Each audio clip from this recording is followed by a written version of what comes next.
Hello and welcome to the Hard Sell, where the stick in the swill-bucket rattles back. Today I am a soldier. Why? Because there's a lot of soldier costumes in movie storms, so people can make war movies. I might as well use them.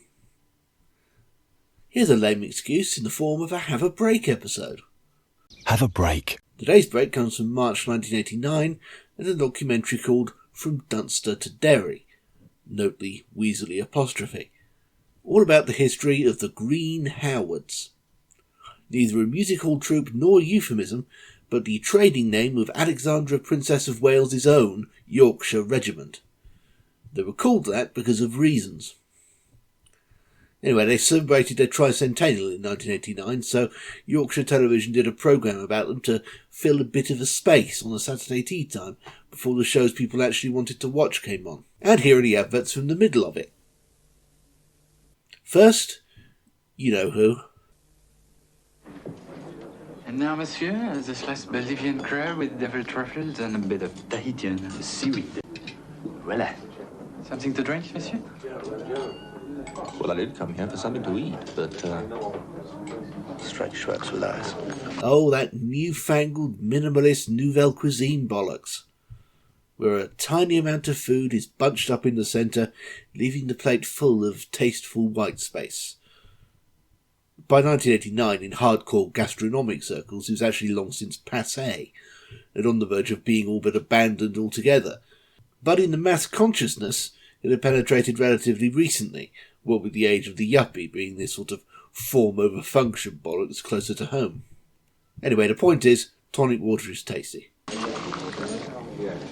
Nothing else, sir? Oh, Julien de citron naturel. What? Slice of lemon. Incidentally, the French waiter is Paul Shearer, and the racially superior unflappable Englishman is Nigel de Wayland. And if you're still struggling to place him, he was Dangerfield, the posh police surgeon, in that picturesque medical drama series from the mid-90s. If you're wondering where he is these days, the answer is the Indian subcontinent, where he was raised, working as a property developer. Dangerfield was surprisingly successful, you see, and made him just enough of a household name to realise that he didn't want to be a household name, thank you very much. So he abruptly packed it in after 4 years and went off to do something he actually wanted to do instead. Good for him. The secret of straight, you know who. How refreshingly simple. And now, by contrast, something thoroughly unsophisticated. Have you made the boat fast? You ought to paint the mast. You can say without any reply. But what about the bran flakes? Real Kellogg's bran flakes is what they all reply. They're tasty, tasty, very, very tasty. They're very tasty. It's an earworm, there's no denying it. Lyrically suspect, but persistent. Specifically, it's making two slightly dodgy claims. First, that bran flakes taste nice. And second, that they taste so nice, they're positively absorbing, and leave the consumer unable to think about anything else until the bowl is completed. Have you scrubbed the foredeck? Did you get a weather check? A barracuda's biting you bow. But what about the bran flakes? Real Kellogg's bran flakes is what they all reply. They're tasty, tasty, very, very tasty. I'm actually prepared to defend the first assertion. They are quite tasty. Not very, very tasty, but quite tasty. With the caveat that you do need to add sugar or raisins to complement the flakes, which otherwise taste like slightly nutty cardboard. The second claim, however, is something I've never seen and frankly find extremely unlikely. This campaign was getting on a bit by 1989. Hell, I'm pretty sure this advert itself was a couple of years old at least. It's all started to look a little ropey even then. Kellogg's bran flakes. They're very tasty.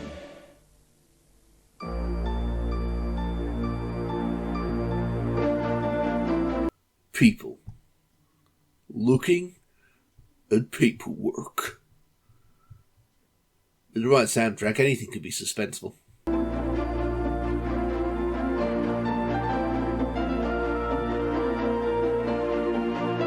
If you're an Abbey National voting saver or borrower, you'll have received your voting papers and information. This marks the beginning of the end of the British Building Society as a major financial presence on the high street. Building societies, for the uninitiated, are financial institutions like banks who perform the same basic services, current accounts, savings, mortgages, all that business. The difference is that banks are limited companies bobbing around on the stock exchange, while building societies are mutuals, cooperatives owned by their members. There's still a few around, but most of them, in fact pretty much all bar one of them, are relatively small regional affairs. The one that isn't is Nationwide, the only major building society not to demutualise, i.e. become a bank and float on the stock exchange, during the 1990s. You see, someone figured out around the mid-80s that a building society's members get a tasty windfall if it floats on the stock exchange as compensation for not being part owners anymore. So the 90s saw a massive wave of opportunistic pricks with pound signs for pupils joining building societies, getting voted onto the board and proposing demutualisation. It would then go to a vote which the pricks would almost certainly win by playing on basic human greed for that windfall. That achieved, they then pocketed their share and moved on to the next building society.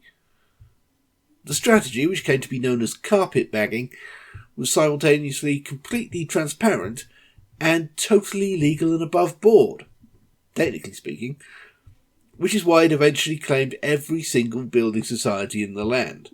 Alliance and Leicester, Woolwich, Bradford and Bingley, Bristol and West, and many, many more, with the sole exception of Nationwide, whose members voted the other way by a tiny margin.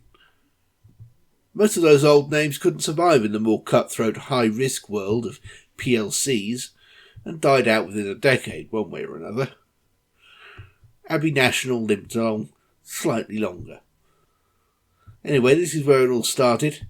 The original carpetbaggers have managed to convince the Abbey National to petition its customers on the subject of demutualisation.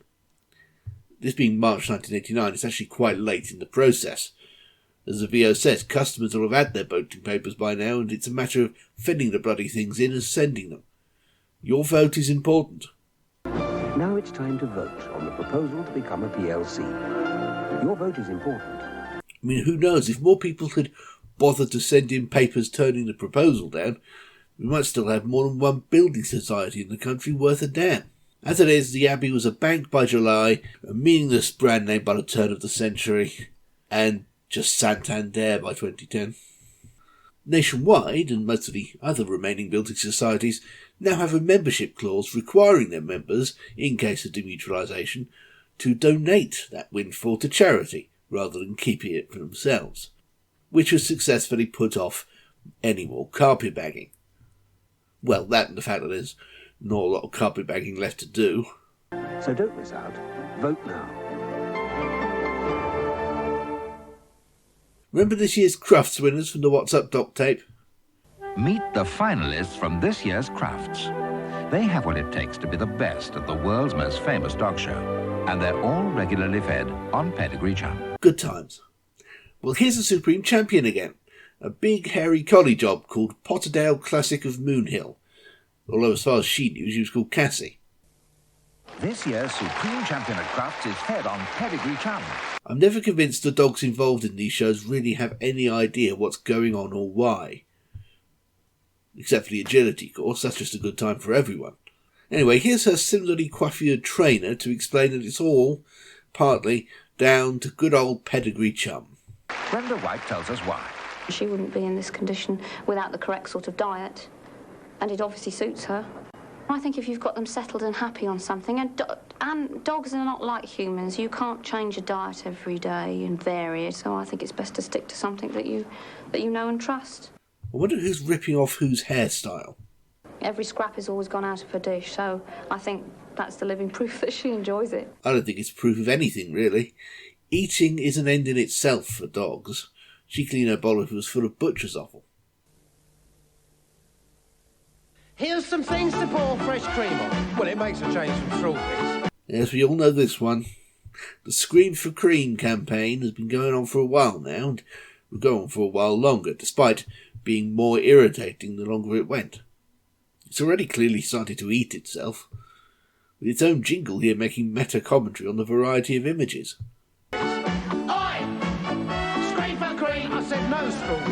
also featuring a nonplussed cow wondering where all the grass has gone. A lot of surrealist animal cruelty in this break for some reason. Airwick magic mushroom. Hey, shrooms! Yes, they really called it the magic mushroom. Airwick magic mushroom helps keep a room smell-free, so even Sniffer can't find his bone anywhere. Presumably it wasn't hallucinogenic or psychotropic. That's more like something Hagbard Celine might have placed on the maybe pile. Instead, it just made your home smell nice, while simultaneously frustrating your unfortunate dog, who is, after all, mostly driven by his sense of smell and therefore completely messed up if all he can smell is chemicals. You see what I mean about the cruelty? Airwick, you may never be dogged by smells again. Vous voulez du vin pour le week-end? Piad vous propose Piador blanc ou peut-être Piador rouge. Piad de France. Okay then. Clearly we're betting all the marbles here that the phrase, "Do you want wine for the weekend? May I propose Piador white?" Or maybe Piador red. Piat, from France, is simple enough to be understood in any language. Limiting the visuals to a single still shot, so as not to distract you from racking your memories of GCSE French, or GCE French in this case, definitely helps. Piador is of course the French wine that broke through in the days when the British were so ignorant of viniculture we actually bought Blue Nun, and became the leading brand in the age of the yuppie-infested wine bar. Its success was partly down to extensive advertising like this, playing up its Frenchness, because the French know all about wine. In reality, it was about as French as Jimmy Nail, originally being produced by a subsidiary of Watney's. The name is completely meaningless as well, just an unremarkable surname with the word gold stuck on the end of it to look impressive. Which it apparently did, until the British palate developed sufficiently that more hardcore wines overtook Piador in the marketplace. Piad de France.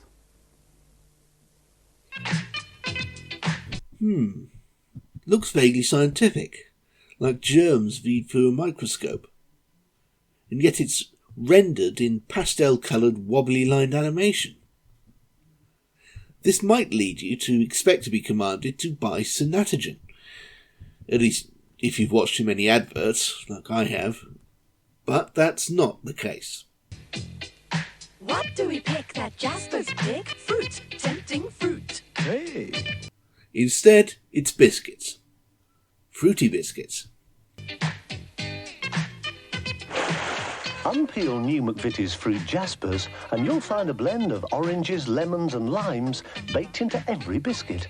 The much missed, apparently, they're one of those old snack foods people are always asking after, McVitie's Jaspers, with bits of citrus fruits baked in, mostly in the form of candied peel, as I recall. This is their big launch in 1989. It spent the 90s bobbing around the waters of semi-popularity before disappearing in the early aughties, whereupon all the people who didn't buy them in the first place suddenly wanted them back. If you're a cool and awesome person, you'll recognise the soundtrack, but not from Mariah Carey. What do we pick that Jaspers pick? Fruit, tempting fruit. Hey! It's a bespoke, rewritten version of Genius of Love by the Tom Tom Club. What you gonna do when you get out of jail? I'm gonna have some fun. What do you consider fun? Fun, natural fun. Which is a pretty great song.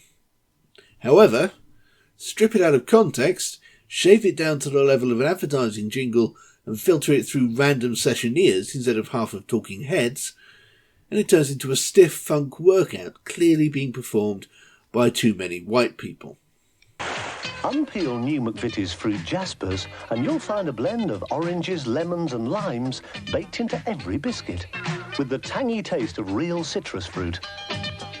I think the animation is supposed to be reminiscent of the original video for the song too, only completely different. The slender morphing singing women is an element they have in common, as is the colourful fun-loving vibe. But the original video, courtesy of the Tom Tom Club's usual collaborator James Ritzie, was deliberately primitivist, all felt tips and visible paper texture and crude line work. I haven't been able to find out who animated this advert. It looks like it might come from Oscar Griot and or his company, Clacto-Vicetstein Studios, but that's absolute guesswork. It might just as easily come from Rocky Morton and Annabelle Jankel, who made the original Tom Tom Club video in the first place. Mind you, they were out in Hollywood by now. They just completed DOA. To top it all off, here's the decidedly non-exotic voice of Chris Tarrant. New McVitie's Fruit Jaspers. Fruit, tempting fruit. So fruity you'll be flabbergasted.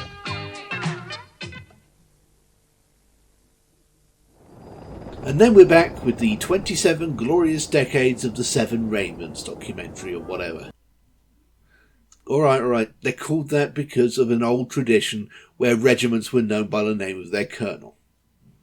At the time, there were 2 regiments under colonels named Howard, so they were known as the Green Ones so as to distinguish. And it's stuck, and they've been the Green Howards ever since. The end. No moral.